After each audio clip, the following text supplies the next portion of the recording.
Hello guys, welcome to my channel MOS criminals. Late అయినా సరే లేటెస్ట్గా గేమ్ చేంజర్ రివ్యూ అయితే పట్టుకొచ్చాను అనమాట.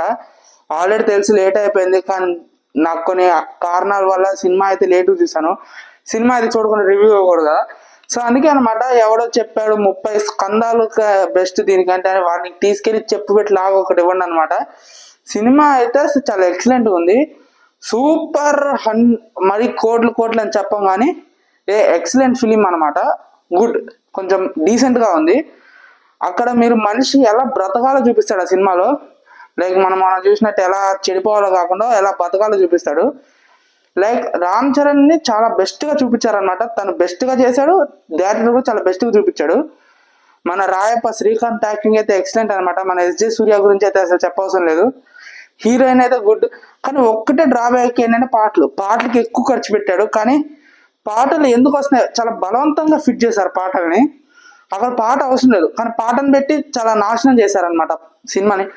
ఒక్కటి ఏంటంటే సినిమా ఒక ఫ్లోలో వెళ్తున్నప్పుడు కట్ చేసి వేరే దానికి తీసుకెళ్ళిపోతున్నాడు. సో అదొక్కటి నాకు అనిపించింది. ఇంకోటి కొన్నారు చాలా నెగిటివిటీ స్ప్రెడ్ చేస్తున్నా. నేను ఒక్కటి అడుగుతున్నా, మీకే ఎవరైతే నెగిటివిటీ స్ప్రెడ్ చేస్తున్నారో మిమ్మల్ని అడుగుతున్నా, ఎందుకు స్ప్రెడ్ చేస్తున్నారు? సినిమా బాగానే ఉంది. మీ హీరోతోనే కదా, మీరు సపోర్ట్ చేసే హీరోతోనే కదా 1300 కోట్లు కొట్టింది రామ్ చరణ్. మరి ఎందుకు ఇట్లా నెగిటివిటీ స్ప్రెడ్ చేస్తున్నారు? సినిమా అయితే చాలా ఎక్సలెంట్ ఉంది. ఒక్కటే అనమాట, ఏపీ గత ప్రభుత్వాన్ని ఉద్దేశించి చాలా సీన్స్ అయితే చూశాను. లైక్ ఇసుక మాఫియా కానీ ఇలాంటివి చాలా చూశాను. ఇసుక మాఫియా, డబ్బులు చాలా ఉన్నాయన్నమాట. చాలా అయితే ఏపీ పాలిటిక్స్ గురించి తెలిసిన మనిషికి అయితే క్లియర్గా అర్థమవుతుంది. కొంచెం ఏపీ గత ప్రభుత్వం లైక్ ఏపీ 2019 to 2024 బ్యాచ్ గవర్నమెంట్ని ఉద్దేశించి కొంచెం తీశాడు. సో ఆ టైప్ ఆఫ్ 40% ఫ్యాన్ బేస్కి అది కొంచెం నెగిటివిటీగా అనిపించుండొచ్చు. వాళ్ళే దీన్ని స్ప్రెడ్ చేస్తూ కూడా ఉండొచ్చు, చెప్పలేము. కానీ సినిమా అయితే చాలా ఎక్సలెంట్గా వచ్చింది. ఫస్ట్ హాఫ్ అయితే అసలు దద్దరిల్లిపోయింది.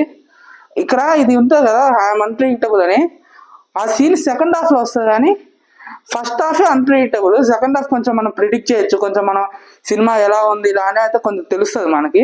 కానీ ఫస్ట్ హాఫ్ వాజ్ ఎక్సలెంట్ అనమాట. ట్విస్ట్లు అయితే కొంచెం ఎవరో కొంతమంది బాగా తెలివైన వాళ్ళు ఊహిస్తారేమో, కొంచెం ట్విస్ట్ బాగానే ఉంటాయి. అసలు అంజలి కానీ హీరోయిన్ బాగా చేశారనమాట. కొంచెం మనకు తెలియని రూల్స్ కూడా ఐఏఎస్లో రూల్స్ ఉంటే ఇలా పాటించాలని కూడా ఉంది.